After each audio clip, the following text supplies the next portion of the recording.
Graças, amigo. E agora vamos falar do líder do Campeonato Brasileiro. Então voltamos ao Brasileirão. Botafogo e Cruzeiro, jogo de ontem, empate 0-0, preocupação da torcida do Botafogo com a lesão de Tiquinho Soares, do seu artilheiro, e o técnico Bruno Lage falou depois do jogo. Sobre a lesão, nós não temos informação ainda concreta. Foi o que foi dito pelo departamento médico, é aquilo que nós sabemos. Falei com ele e ele está tranquilo, por isso eu acredito muito no Tiquinho. Olha, eu vou usar a frase que a torcida canta do Tiquinho. Eu acho que até, mesmo com uma perna, ele vai lá para dentro e não posso dizer, mas digo que o Tiquinho é fogo, né? O Tiquinho é fogo. Então, se tiver que ir, vai com uma perna e vai ajudar a equipa e é isso que nós estamos. Eu vi um Tiquinho ali no final do jogo a dar moral à malta e dizer assim, hoje não deu para jogar o jogo que a gente quer, até assumir um bocadinho alguma falta de inspiração da parte dele, mas deu os parabéns aos jogadores à medida que foram chegando ao balneário pelo trabalho de equipa que foi feito. Tá aí o técnico do Botafogo, que ontem criou muito pouco, né? E aí, tela com o Tiquinho, com o Botafogo com e sem o Tiquinho. Com ele, 38 jogos, o aproveitamento de 74,6%. Sem o Tiquinho, em 10 jogos, o aproveitamento cai muito, hein? 60%. 5 vitórias, 3 empates e 2 derrotas. É óbvio que o aproveitamento cai sem o principal jogador, artilheiro, o cara decisivo que põe a bola para dentro muitas vezes. Mas dá para o Botafogo seguir nessa busca por esse título, Eugênio? Olha, Bel, olha aí, se mantiver 60% de aproveitamento, que é o aproveitamento sem ele provavelmente será campeão brasileiro. Sim. Né? Continua sendo um aproveitamento alto e com a gordura que ele já tem, ele leva esse campeonato até o final do ano. É claro que com ele fica bem melhor. O Botafogo tem também a Copa Sul-Americana aí, uma segunda frente. Mas é esperar para ver qual vai ser a gravidade da lesão. Por algum tempo ele vai ficar fora, a gente não sabe exatamente quanto. Não creio que ele vai voltar a jogar na próxima partida.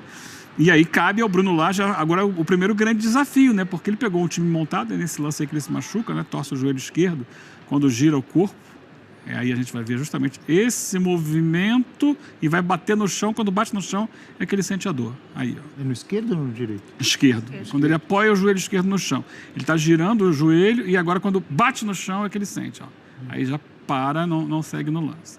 Então o primeiro grande desafio do Bruno Lage, que pegou um time montado pelo Luiz Castro, é fazer esse time render sem o principal jogador. Indiscutivelmente o Tiquinho Soares é a grande referência da equipe no aspecto ofensivo, né, quando a gente fala sobre isso. Você pode parar e pensar, não, ok, então aí já as peças. Pode entrar com o Janderson, ou pode entrar como ele fez ontem, de início, né, com o Lucas no meio campo, deixando mais avançado ali. Como já vem jogando, de fato, o Carlos Eduardo, né, ou o Eduardo, tem jogado já muitas vezes, eu tenho destacado isso, né, Abel? Sim. Como um homem mais avançado, o Tiquinho circulando em volta dele. Vocês têm algumas alternativas no elenco para fazer testes. A questão é fazer com que isso renda a mesma coisa que o Botafogo rendia com o Tiquinho.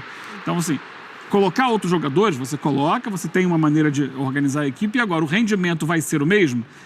Esse é o grande desafio do Bruno Lage, encontrar uma maneira de render da mesma forma sem o Tiquinho Soares enquanto ele estiver fora.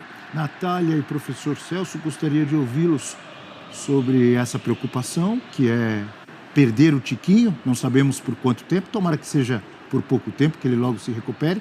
E também sobre o jogo de ontem, Natália, um Botafogo muito pouco criativo, se a gente analisar o que tem sido o Botafogo, mas que contou com uma grande atuação defensiva, como sempre, principalmente de Adrielson e do Perry, né? Mas está dentro de um contexto.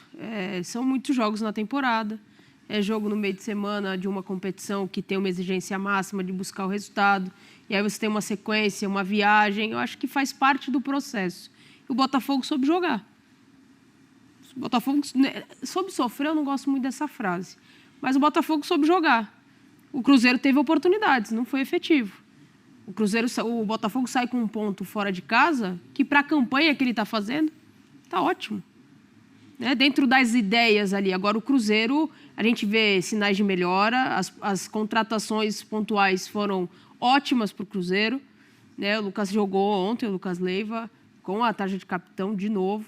Então é um cara que vai dar ali um movimento a esse Lucas meio Silva? de campo. Lucas Silva. Eu tô aqui pensando, Lucas Leiva. Você falou Lucas falei Leiva, Lucas eu pensei. Leiva, não, Lucas Silva. Lucas Silva.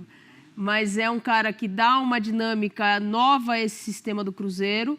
E um Cruzeiro que jogou, faltou ali converter as oportunidades que teve, que não foram poucas, em chances reais e convertidas a gol. Agora, acho que do Botafogo, acho que faz parte. Tiquinho vai fazer falta, faria falta em qualquer time, vai fazer falta no Botafogo. O Bruno A Natália falou dos reforços, né? Até semana passada, na edição que está no ar aí do Rolô Milão, né? Que é o nosso blog, o nosso podcast de futebol nacional da ESPN. A gente estava fazendo uma análise dessa janela e eu apontei a janela do Cruzeiro como uma das melhores. Sim. Porque o Cruzeiro soma, além do Lucas Silva, citado pela Natália, o Matheus Pereira, que é um jogador que qualifica demais a criação no meio-campo, e o Arthur Gomes, que já no primeiro jogo fez 2 gols, no ano passado contra o Atlético Paranaense. Agora, ele seguiu ontem sem a última bola. Continua o Gilberto, depois entrou o Rafael Elias, né, o papagaio no finalzinho, deu uma cabeçada que o PR defendeu. Mas diante do volume que ele teve de jogo, ele não conseguiu ainda ser o time que decidiu. Dominou a partida, mas não colocou a bola. Faltou um tiquinho. Só por isso o Botafogo não perdeu ontem, porque é um adversário que tem muita dificuldade, né? O Cruzeiro no Mineirão não faz gol. E fora do Mineirão também tem uma dificuldade danada para conseguir esse resultado, né? E ontem, para mim, foi a pior partida do Botafogo no campeonato, em termos ofensivos, principalmente. Foi o time que menos finalizou na rodada. Do líder do campeonato, só 2 chutes. 2 finalizações. O primeiro deles na metade do segundo tempo com o Segovinha, muito pouco. Agora, a defesa de fora da área, né? A defesa muito consistente. São pequenos luxos aos quais o Botafogo pode se dar, se isso não for uma constante. Se essa queda de produção não se repetir. Porque aí, se você incluir a falta do Tiquinho, aí a dificuldade vai ser imensa. Dá para ser campeão com o Tiquinho? Dá.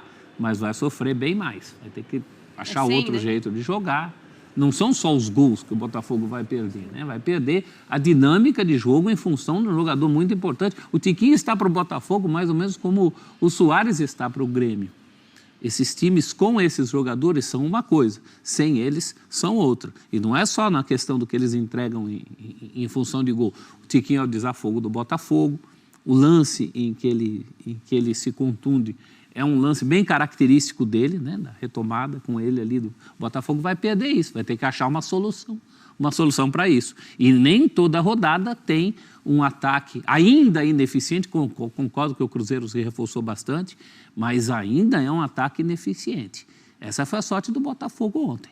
E acabou sofrendo mais nesse jogo do que em outros jogos que a gente ia achar que o Botafogo fosse sofrer mais. Sim. O Palmeiras no Allianz, por exemplo, o clássico contra o Flamengo. O Botafogo teve um desenvolvimento, principalmente ofensivo, muito melhor nesses jogos do que na partida de ontem. Então, é um sinal de alerta para as próximas rodadas. O Cruzeiro ganhou, acho que a grande chave do jogo foi essa intensidade do Cruzeiro. O Cruzeiro ganhou 59% dos duelos, das disputas de bola do jogo. Foi o maior percentual da rodada. Então, aí ele se impôs sobre o Botafogo, né? Bola dividida, disputa de posse de bola, o Cruzeiro foi mais forte. Ele se fez mais forte que o Botafogo, empurrou o Botafogo para o seu campo, mas... E aí, mais uma vez, aparece o Adrielson, como já foi citado aqui. Parece que ele trava tudo, né? Toda bola que chega, ele tira de cabeça, tira com o pé. Em todos os lados ali, né? Ele toma conta da área, é impressionante. Grande atuação teve o Adrielson, fiquei imaginando se o professor... Grande campeonato que ele faz, né? Grande campeonato. Se o professor Celso Zelt estivesse dando aquelas notas do Bola de Prata ontem, que nota teria o Adrielson, professor? De 8 para 9. O professor é exigente. É difícil ele dar 7,5. Sim, mas ele é malvado.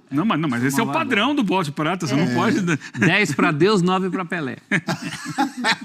Então seria de 8,5 para 9, é isso? Eu acho que sim. Ontem foi uma atuação de segurar a defesa sozinho. Quantos 10 o senhor deu na vida, assim? Só por curiosidade. 10? No Bola de Prata ou na faculdade? No Bola de Prata. Na faculdade tem muito aluno bom. Mas no Bola de Prata é mais difícil, tem que ser uma coisa histórica, né? Pra você ter uma ideia, o Bola de Prata, o dia que Dodô, eu não concordei com isso, eu daria 10. Mas o dia que Dodô fez 5 gols pelo São Paulo Futebol Clube contra o Cruzeiro no Mineirão, não deram 10 pro rapaz. Ok. Não deram. Foi em 97 esse jogo, eu lembro bem. Eu lembro 5-0 no Mineirão, 5 gols de Dodô. Giovani dos Santos contra o Fluminense, naquela semifinal de 95, ganhou 10. Mas são casos... Falcão ganhava muito 10, a Bola de Prata. O Falcão do futsal? Falcão, volante do Inter. Meio campista do Inter. Não é um bom assunto pro momento.